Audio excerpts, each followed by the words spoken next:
दिसंबर के महीने में पड़ने वाले पुष्य नक्षत्र से संबंधित ये जानकारी है। सबसे पहले आप ये देख लीजिए कि पुष्य नक्षत्र की तिथि प्रारंभ कब हो रही है और समाप्त कब तक होगी।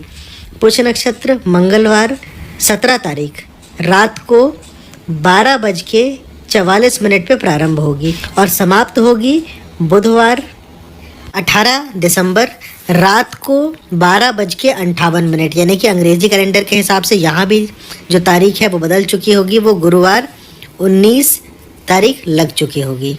इस बार का जो पुष्य नक्षत्र है वो बुधवार के दिन पड़ रहा है और विशेष बात यह है कि इस बार जो पुष्य नक्षत्र बुधवार को पड़ रहा है वो गणेश चतुर्थी, यानी कि जो मासिक गणेश चतुर्थी रहती है उस दिन पड़ रहा है। और दूसरी बात, बुधवार का दिन गणेश जी से संबंधित होता है। गणेश चतुर्थी यानी कि मासिक गणेश चतुर्थी जो रहती है वो भी पड़ रही है, इसलिए आपको उपाय भी उसी प्रकार से बताया जाएगा। बहुत ही विशेष तिथि है जहाँ पर ये तीनों चीज़ों का संयोग एक साथ बन रहा है। अब चलते हैं आपको उपाय किस समय करना है। तो उपाय करने के लिए जो सबसे सही समय रहेगा वो रहेगा संध्या काल, मतलब कि सूर्यास्त से लेकर के 2 घंटे के बीच। कब? बुधवार के दिन। ये उपाय अपने घर में या मंदिर में कर सकते हैं। वैसे मंदिर में अगर आप ये उपाय करें तो बहुत अच्छा है, नहीं तो अपने घर पे भी आप ये उपाय कर सकते हैं। अब एक बात और भी है कि पुष्य नक्षत्र की तिथि तो प्रातः काल से रहेगी, लेकिन उपाय हम शाम को ही क्यों कर रहे हैं? क्योंकि चतुर्थी की जो तिथि है वो 10:30 बजे के आसपास बुधवार को लग रही है और उसके बाद का जो सबसे अच्छा समय है वो संध्या काल का ही रहेगा, इसलिए आप ये उपाय शाम के समय ही करें। उपाय के लिए आपको बताए हुए समय पर अपने पूजा स्थान में आना है। पूजा स्थान में आने के बाद वहाँ पर एक दीपक प्रज्वलित करना है। दीपक घी का या तेल का हो सकता है, जैसे सामान्यतः हम लोग सभी उपाय में करते हैं उसी प्रकार से आप कर सकते हैं। यहाँ पे आपको आज के उपाय के लिए आवश्यकता होगी शमी पत्र, यानी कि शमी की पत्ती की आपको आवश्यकता होगी।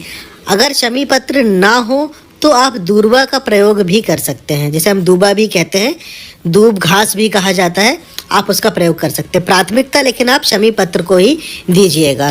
अब बुधवार का दिन है, गणेश जी की प्रार्थना करना है, पूजा करना है, तो ध्यान रखिएगा अगर आप बैठ के या खड़े होकर के जैसे भी जाप कर रहे हैं, प्रयास यही करें कि आसन हो। आपका जो शरीर है वो सीधे पृथ्वी के संपर्क में ना रहे, आसन का प्रयोग अवश्य करें। तो मंत्र का 21 बार आप जाप करें।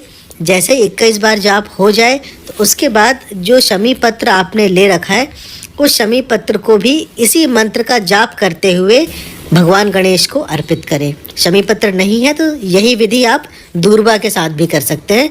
भगवान गणेश को दूर्वा अर्पित करें और इस मंत्र का एक बार जाप करें, क्योंकि पत्ती है तो आपने अर्पित किया और एक बार इस मंत्र का जाप कर दिया। जब ये हो जाए तो उसके बाद वहीं अपने पूजा स्थान में बैठ करके आपको गणपति अथर्व शीर्ष का एक बार पाठ करना है। ध्यान रखिए, गणपति अथर्व शीर्ष का एक बार आपको पाठ करना है। जब पाठ हो जाए तो पाठ होने के बाद कुछ अक्षत के दाने, जो सैगे चावल हो, जो टूटे हुए ना हो, वो ले लीजिए।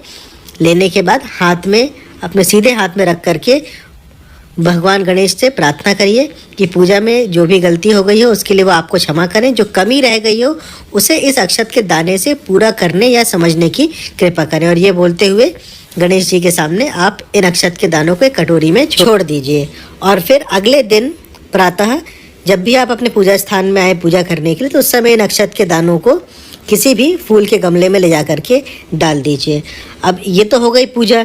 अब इस पूजा के बाद आप वहीं अपने पूजा स्थान में खड़े होकर के आपकी जो भी मनोकामना, जो भी इच्छा है, वो गणेश जी से आप पूरा करने के लिए बोले। अगर समस्या बड़ी है तो आप गणेश जी के सामने खड़े होकर के वहाँ संकल्प ले सकते हैं मासिक गणेश चतुर्थी के व्रत करने का, जिससे कि आपकी समस्या का समाधान और अच्छे से हो।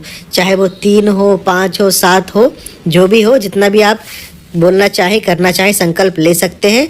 और हर महीने की जब भी गणेश चतुर्थी की तिथि आती है तो उस दिन आप उपास रह करके गणेश जी का यही मंत्र जाप करें और साथ में गणपति अथर्व शीर्ष का एक बार पाठ करें। ये कह करके आप गणपति जी के सामने संकल्प भी ले सकते हैं। अगर आपको लगता है कि आपकी समस्या बड़ी है तो आप ऐसा भी करके देख सकते हैं। यही उपाय आप अपने घर के पास या किसी भी गणेश मंदिर में जाकर के भी कर सकते हैं। जो लोग नए हैं वो चैनल को सब्सक्राइब ज़रूर कर लीजिएगा और घंटी का चिन्ह यानी कि बेल आइकन ज़रूर दबा लें, जिससे कि चैनल में अपलोड किए जाने वाले किसी भी वीडियो की जानकारी सबसे पहले आप तक पहुंच सके। दूसरी जानकारी के साथ फिर उपस्थित होंगे। धन्यवाद।